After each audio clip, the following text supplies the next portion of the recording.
नमस्कार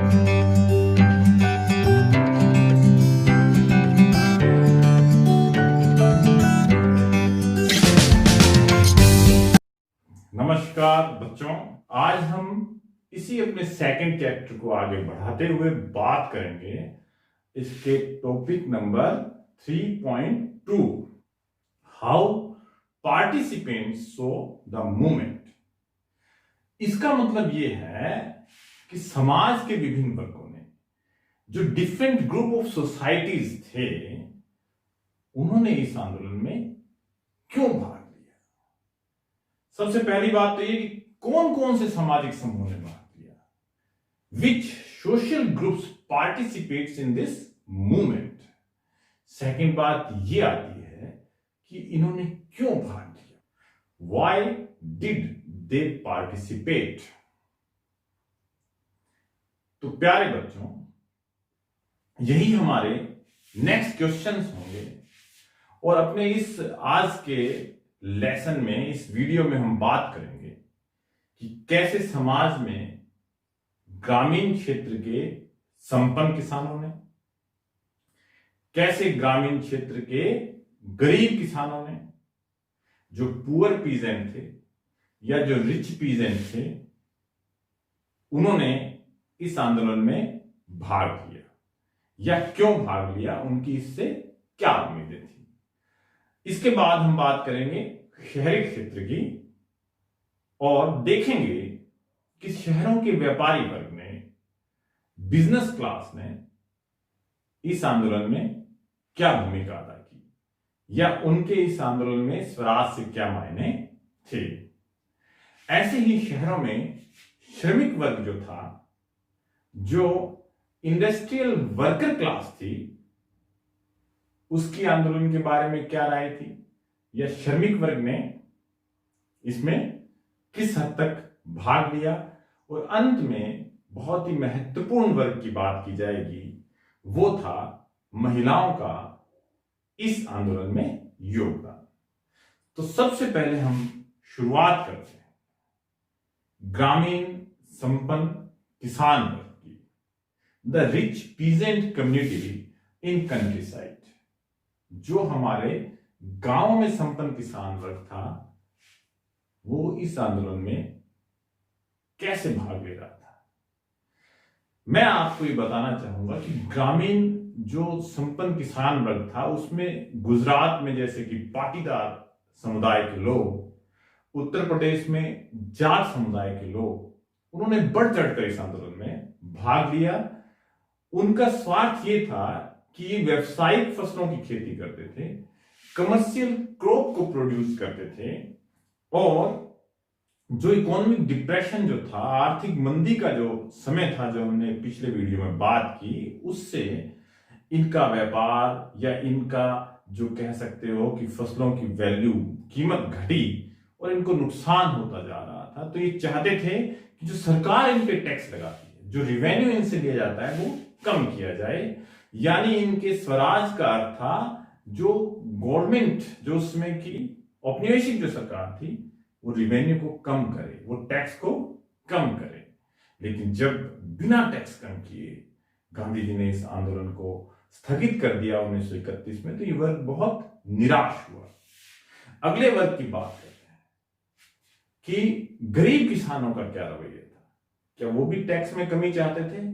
नहीं, गरीब किसान टैक्स में ही कमी नहीं चाहते थे या सीधा टैक्स की कमी से उनका कोई लेना देना नहीं था, बल्कि वो अमीर किसानों की या संपन्न जो जमींदार वर्ग था गांव में, उनकी जमीनें पट्टे पे लेके खेती किया करते थे और अमीर किसान उनसे इसका किराया लेते थे। तो ये जो भाड़ा या किराया, जो इनका रेंट था जमीन का, वो इससे मुक्ति चाहते थे। गरीब किसानों की समस्या अलग थी। बहुत सी जगह इसीलिए जो रेडिकल्स मूवमेंट चले, जो खासकर समाजवादी या कम्युनिस्ट लोग होते थे, रेंट फ्री मूवमेंट, भाड़ा विरोधी आंदोलन, जो गांव के किसानों की किराए की जमीनों के संबंध में हुआ करते थे, उसमें इन मजदूरों ने, इन गरीब किसानों ने बहुत बढ़ चढ़कर भाग लिया।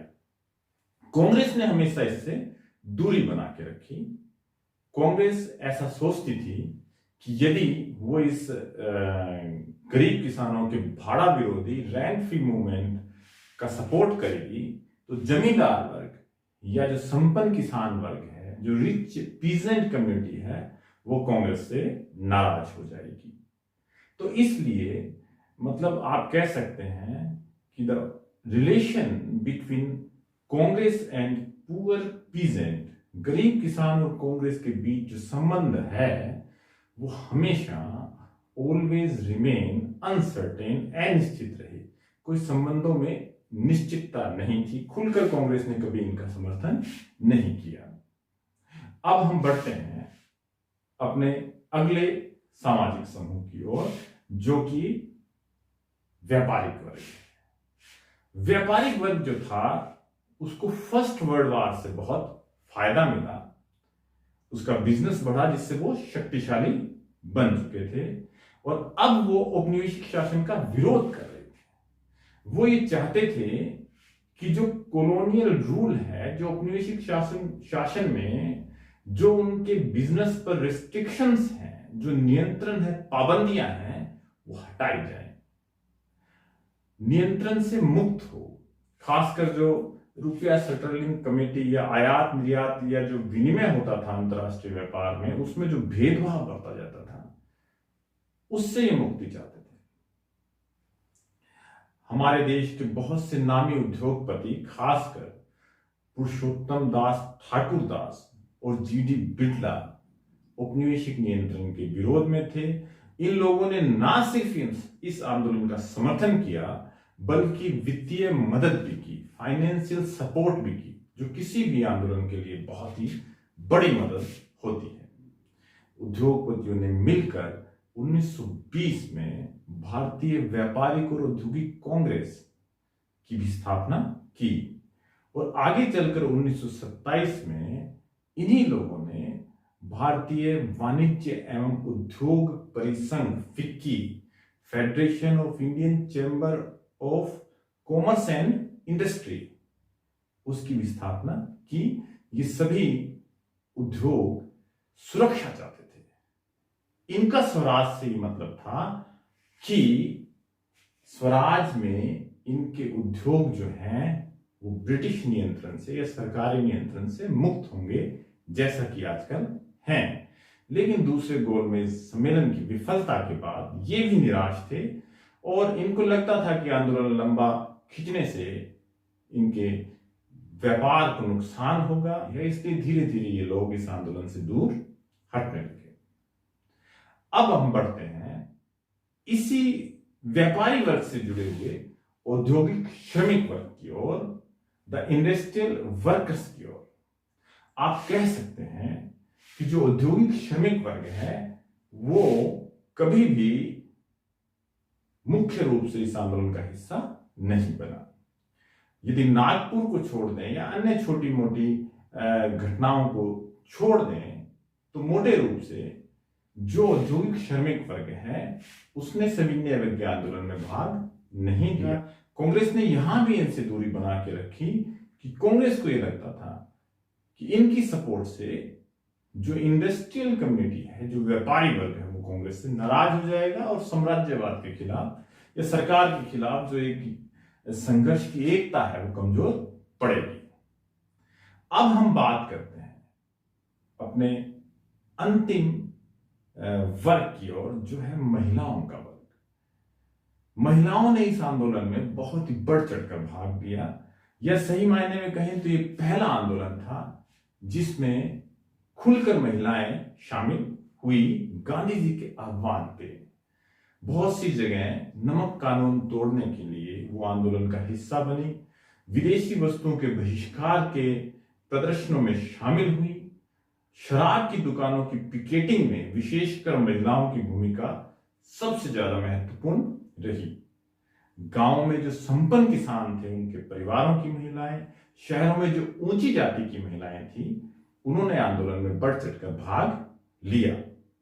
लेकिन इसका मतलब ये कहीं नहीं था कि इससे महिलाओं की स्थिति में रातों रात कोई बड़ा बदलाव आ गया। ये drastic change in women's condition हुआ हो, ऐसा इस आंदोलन से नहीं था, क्योंकि गांधी जी की ये राय थी कि महिलाओं को अपनी पारंपरिक भूमिका में ही निर्वाह करना चाहिए, घर में रहकर ही एक आदर्श नारी की भूमिका अदा करनी चाहिए।